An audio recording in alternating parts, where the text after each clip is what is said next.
പാമ്പല്ല, ഞാനാ.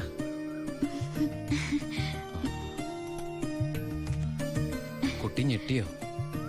ശബ്ദം കേട്ടപ്പോ ഞാൻ വിചാരിച്ചു പാമ്പാണെന്ന്. അല്ല, അത് ഒരു കാര്യം പറഞ്ഞോട്ടെ. ആരെങ്കിലും കണ്ടാലെന്താ? കല്യാണത്തിന് മുമ്പ് ഇങ്ങനെയൊന്നും പാടില്ല. എനിക്ക് കല്യാണത്തിന് മുമ്പേ ഇങ്ങനെയൊക്കെ പാടൂ. കുട്ടി എന്റെ കഥയൊന്ന് കേക്കണം. കഥയൊക്കെ എഴുതുവോ? എന്നിട്ട് വല്ല വാരികയിലും പ്രസിദ്ധീകരിച്ചോ? ആ കഥയല്ല, ഇതെന്റെ ജീവിത കഥയാ. കുട്ടിക്കൊരു സത്യം അറിയോ? ആദ്യമായിട്ട് ഞാൻ ദുബായിക്ക് പോയത് ഫ്ലൈറ്റിലല്ല, പിന്നെ കള്ള ലോഞ്ച് കയറിയ. അവിടെ എത്തും മുമ്പ് ആ ലോഞ്ച് മുങ്ങി. ഈശ്വര, എന്നിട്ട് വല്ലതും പറ്റിയോ? ഞാൻ ആ കരയിൽ കിടന്ന്, കര കാണാ കടലിൽ കിടന്ന് മരണത്തോട് മല്ലടിച്ചു. പിന്നെ എനിക്കൊന്നും ഓർമ്മയില്ലായിരുന്നു. ബോധം തെളിഞ്ഞപ്പോ ഞാൻ ദുബായിലുള്ള ഒരു ക്രിസ്ത്യാനി ഷെയ്ഖിന്റെ വീട്ടിലായിരുന്നു. എന്നെ രക്ഷിച്ചത്, എനിക്കൊരു ജോലി വാങ്ങി തന്നത് എല്ലാം ആ ഷെയ്ഖിന്റെ കാരുണ്യ. ഒരിക്കലും ഷെയ്ഖച്ചൻ എന്നോട് പ്രത്യുപകാരം ചോദിച്ചു. അദ്ദേഹത്തിന്റെ അന്ധയും ബദിരിയും മൂകയും വികലാംഗയുമായ മകളെ എന്നോട് കല്യാണം കഴിക്കാമോന്ന്. ആ ഷെയ്ഖിന്റെ മുമ്പിൽ ഞാൻ ഷോക്കായി. കടപ്പാടുകൾ മറക്കാത്ത ഞാൻ അതിനെ സമ്മതിച്ചു.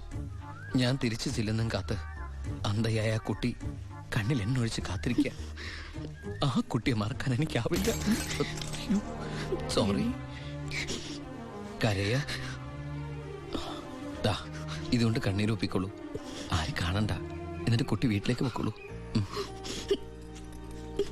പിന്നെ ആര് കേട്ടാലും ഈ കഥ വിശ്വസിക്കില്ല. അതാ എന്റെ കഥയുടെ കുഴപ്പം.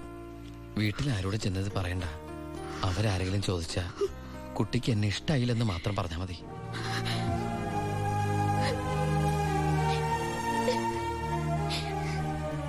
എന്റെ സർപ്പത്തമാരെ, അറിയാലോ എന്റെ അവസ്ഥ. ഈ പാവം കുട്ടിയെ ചതിക്കാൻ എനിക്കാവില്ല.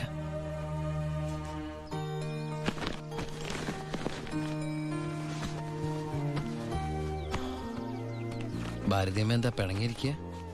നിന്നെ കണ്ട് കൊതി തീർന്നില്ല. അതിനു മുമ്പ് പോവല്ലേ? കുറച്ചു ദിവസം കൂടി. അമ്മ എന്താ ഈ പറയണേ? എനിക്ക് ഇന്നെ തിരിച്ചു പോയേ പറ്റൂ. ഞങ്ങളുടെ അവധി എന്നൊക്കെ പറഞ്ഞ ഏതാണ്ട് പരോള് പോലെയാ. പറഞ്ഞ സമയത്ത് തിരിച്ചെന്നില്ലെങ്കിലേ തൂക്കി എടുത്തോണ്ട് പോവര്. പിന്നെ ആ ജീവനാന്തം ജയിലില്ല. അല്ല, വെയിലില്ലേ ഈ അറബിയുടെ അടിമപ്പണിയൊക്കെ ചെയ്തിട്ട്. ദുബായിൽ അങ്ങനെ ഉണ്ട്.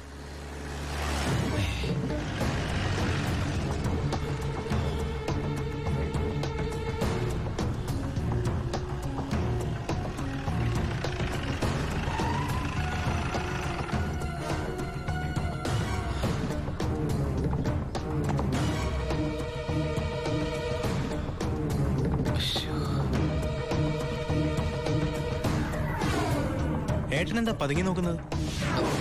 പോലീസ്. അയാൾ ആ ഗോപികയുടെ അടുത്ത ബന്ധുവാ. ഈശ്വര, എങ്ങനെ ഒരു ബന്ധു ഓർക്കുണ്ടായിരുന്നു? അതെന്താ ഉണ്ടായാല്? അല്ല, ഒരു വല്ലാത്ത വൃത്തികെട്ട രൂപമല്ലേ. അമ്മങ്ങോട്ട് മാറിക്കാ, പെട്ടി ഒന്ന് പെട്ടെന്ന് പൊടിക്കോട്ടെ. ഇത്രയും വലിയ തറവാട്ടിന്ന് ഇത്രയും നല്ല ചെറുക്കന്റെ ആലോചന, അതും ദുബായിക്കാരന്റെ. വല്യേട്ടൻ ഫോൺ ചെയ്ത് പറഞ്ഞപ്പോ നിന്റെ ഭാഗ്യായിട്ടാ ഞാൻ കരുതിയത്. എന്നിട്ടിപ്പോ നിന്റെ ഭാഗത്ത് നിന്ന് കല്യാണം വേണ്ടാന്ന് പറയാൻ എന്താ കാരണം? ഇനി നിനക്ക് ആരോടെങ്കിലും പ്രേമം പറ്റുകൊണ്ടോടി? പിന്നെന്താ പ്രശ്നം? വല്യേട്ടന് എന്തെങ്കിലും സംഭവിച്ച പിന്നെ നിനക്ക് ആരാ ഉള്ളത്? നീ എതിരൊന്നും പറയണ്ട. ഇത് നിന്റെ ഭാഗ്യമായിട്ട് കരുതിയാ മതി. വല്യേട്ടനാണെങ്കിൽ ഉറപ്പിച്ചോ, ബാക്കി ഞാൻ ഏറ്റു. എന്തായാലും ചെറുക്കൻ പോണ ദിവസം വന്നത് നന്നായി. ഉണ്ണിയൊന്ന് കാണാലോ. വല്യേട്ടാ, ഞാനൊന്ന് ഉണ്ണിയെ പരിചയപ്പെട്ടിട്ട് വരാം.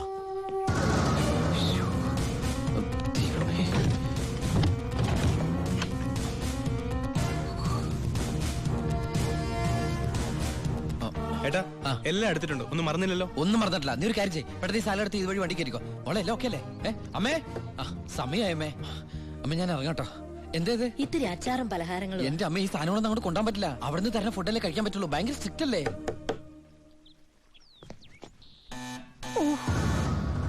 ആരോ ബെല്ലടിക്കുന്നുണ്ടല്ലോ. ഹലോ, അവിടെ നിന്നേ. അത് പിച്ചക്കാരനാണ്, പിച്ചക്കാരൻ. ഞാൻ 10 രൂപ കൊടുത്തപ്പോ 100 രൂപ വേണമെന്ന്. ഗൾഫുകാരുടെ ഒരു അവസ്ഥ നീ അവൻ അവിടെ നിന്ന് അടിക്കട്ടെ. നമ്മുടെ മസിൽ അടിക്കുന്ന പിച്ചക്കാരാണോ? നീ ഇങ്ങോട്ട് വന്നേ, പെട്ടെന്ന് സാധനങ്ങൾ എടുത്തിട്ട് വേഗം വണ്ടിയിലേക്ക് എടുത്ത് വെച്ചേ. അമ്മേ, ആളനക്കം ഇല്ലല്ലോ.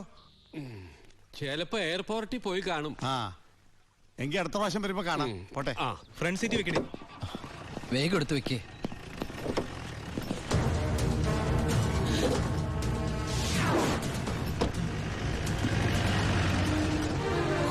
അയാള് പോയി.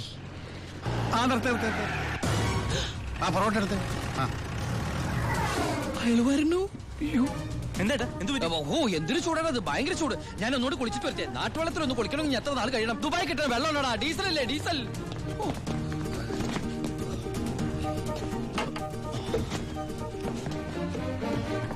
ആ ഞാൻ വിചാരിച്ചു പോയി കാണുമെന്ന്. നീ എന്റെ ഗോപിയേക്ക് ചേർന്ന ചെറുക്കൻ തന്നെ. അയ്യോ, ഞാൻ ഉണ്ണിയല്ല, ഏ? ഉണ്ണി എന്റെ ഏട്ടനാ. ഉണ്ണി എവിടെ ഒന്നും കണ്ടില്ലല്ലോ. ഉണ്ണിയേട്ടാ, എന്താടാ? ഒരാൾ കാണാൻ വന്നിരിക്കുന്നു. അയ്യോ, ഈ സമയത്താ? ഉണ്ണി കുളിക്കല്ലേ? ആ കുളിച്ചോണ്ടിരിക്കുക. ആരാടത്? ദിവാകരൻ, അപ്പുറത്തെ വീട്ടിലെ ഗോപിയുടെ കൊച്ചച്ഛൻ. ഭാവിയിൽ ഉണ്ണിയുടെ ഒരു ബന്ധുവായിട്ട് വരും. ജയിലറാ. അതെയാ? ആ ഒന്ന് മുഖം കാണിക്കാൻ വേണ്ടി വന്നതാ. മുഖം കാണിക്കാൻ ഞാനെന്താ രാജാവാ? ഓ ഫലിതപ്രിയൻ. നമ്മള് തമ്മിൽ കാണേണ്ട കാര്യം പറഞ്ഞത്. ഞാൻ കണ്ടിട്ടുണ്ട്. എവിടെ വെച്ച്? ഞാൻ സോപ്പ് വെച്ചോണ്ടിരിക്കുക, അതുകൊണ്ട് കേട്ടത് മാറിപ്പോയതാ. വരുന്ന വഴിക്ക് കണ്ടുന്ന്. ഓ അങ്ങനെ. ഓ പിന്നെ പോയിട്ട് ഇത്ര ധൃതി ഉണ്ടായിരുന്നു. 12:30 ട്രെയിൻ. പെട്ടെന്ന് ഇറങ്ങുവോ? ഏയ് വൈകും വൈകും. ട്രെയിൻ മിസ്സാക്കണ്ട, വേഗം പുറപ്പെട്ടോളൂ. നമുക്ക് നാളെ അവിടെ വെച്ച് കാണാം. അവിടെ വെച്ചോ? നാളെ എവിടെ വെച്ച്? സോപ്പ് മാറിപ്പോയതായിട്ട് പറഞ്ഞത് മാറിപ്പോയതാ. അടുത്ത പറവിന് ഇവിടെ വെച്ച് കാണാമെന്ന്. ആ ശരി ശരി, എങ്കിൽ ഞാൻ ഇറങ്ങുന്നു. ആ ഇങ്ങോട്ടെന്ന് വെച്ച പൊക്കോളൂ. ഞാൻ ഈ ഗ്ലാസ് എടുത്തോട്ടെ. ഗ്ലാസാ? ഗ്ലാസ്സിലെ ചായ കളഞ്ഞിട്ട് അമ്മയോട് വെച്ചിട്ട് എടുത്തോളൂ. അയ്യോ, ഞാൻ ഈ കൂളിംഗ് ഗ്ലാസിന്റെ കാര്യം പറഞ്ഞത്. കൂളിംഗ് ഗ്ലാസോ ചില്ല് ഗ്ലാസോ ഇനി അപ്പുറത്തെ സ്കൂളിലെ ക്ലാസ്സോ എന്താന്ന് വെച്ചാൽ വേഗം എടുത്തിട്ട് വേഗം പൊക്കോളൂ. ട്രെയിൻ മിസ്സാവും. ആ ഓ ആ ഇനി ദുബായ്ക്കാരുടെ വീട്ടിൽ വന്നിട്ടൊന്നും തന്നില്ല എന്ന് വേണ്ട. അപ്പോ ഞാനങ്ങോട്ട് പൊക്കോളൂ. Bye bye.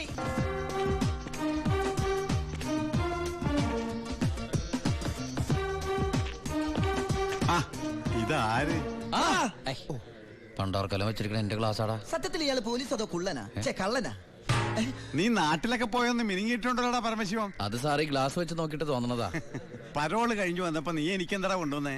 വെച്ചാലിണങ്ങാത്തൊരു കൂളിംഗ് ഗ്ലാസ് തന്നില്ലേ? ഇവനാ? ഇത് ദുബായിലുള്ള എന്റെ ഒരു ഫ്രണ്ട് തന്നതാ. ഫ്രണ്ടോ? ആ ഫ്രണ്ട് എന്ന് പറഞ്ഞ ക്ലോസ് ഫ്രണ്ട്. ആ കക്ഷിയെ കൊണ്ട് എന്റെ വലിയേട്ടന്റെ മോളെ കെട്ടിക്കാൻ പോവാ. ചെറുക്കന്റെ സ്വഭാവമൊക്കെ അന്വേഷിച്ചിട്ട് പോരെ കല്യാണം? ഇല്ല പരമശിവ. ഞാൻ ആരാ? പോലീസാ. ആഹാ. ആ. അപ്പൊ ആ സംശയവും തീർന്നു. ഡാ, ഏ? ചെക്കനെ കുറിച്ചുള്ള ഫുൾ ഡീറ്റെയിൽസ് എടുത്തു. ആണാ? അവന് 24 ക്യാരറ്റാ. എന്റെ വ്യാകുല മാതാവ് എന്നെ കൊല്ലു. ചുമ്മാ ഇരുടാ. ഇത് കണ്ട, ഇതവന് ദുബായ്ക്കുള്ള കത്താ. എന്തിനാ ഇപ്പൊ കത്ത്? കാര്യം അങ്ങോട്ട് നേരിട്ട് പറഞ്ഞൂടെ? അതിനും ദുബായ്ക്ക് പോയില്ലേ? ആ അവൻ ദുബായിലെത്തി. ഇത് വെറും ഒരു കത്ത് മാത്രമല്ല, ഒരു ലിസ്റ്റ് കൂടെ ഉണ്ട്. ഒരു DVD, ഒരു TV, ഒരു മൊബൈൽ, അങ്ങനെ ചിന്ന ചിന്ന സാധനങ്ങള്. പോലീസ് അല്ലേ മോനെ, ഓസിന് കിട്ടിയാ വിടുവാ. കാശിനൊക്കെ ഇപ്പൊ എന്താ വില? ടൈറ്റാ. ടൈറ്റാ? ചിന്നാടൻ ബാബുവിനെ ആശുപത്രിയിലാക്കാൻ വേണ്ടി ലക്ഷങ്ങൾ ഏമാർക്ക് വീശിന്നാണല്ലോ കേട്ടത്. പോടാ പോടാ. അത് ശരി. അപ്പൊ അതാണ് അവനോട് കാണാത്തത്.